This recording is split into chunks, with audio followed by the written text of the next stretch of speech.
chichito kere to twara mabera mangi na intukurwa. Frida Kerubo, Ndizi TV.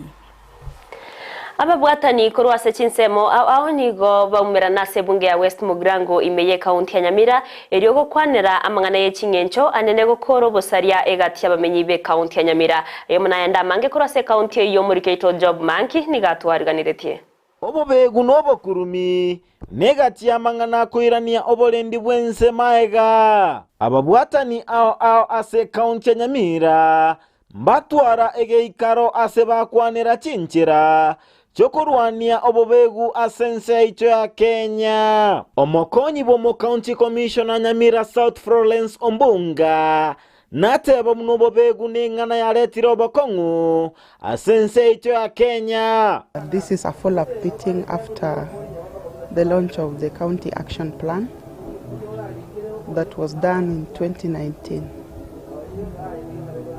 So we were engaging members of the public, especially major stakeholders, so that we could sensitize them on the issues of terrorism, something that is not only an internal problem, but is also a global problem.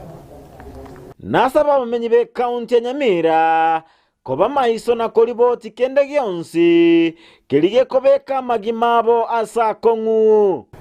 We are not safe for that matter, because terrorists can always attack anywhere within the republic or even outside without our boundaries.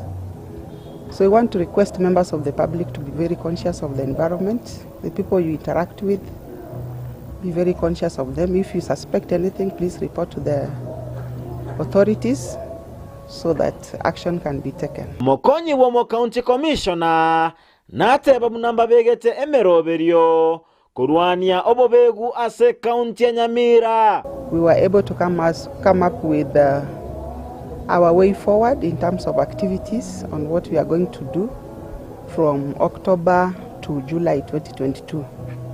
So these activities will be running throughout that period, and we want to believe that we are going to do a lot in terms of sensitization so that we create awareness to the members of the public.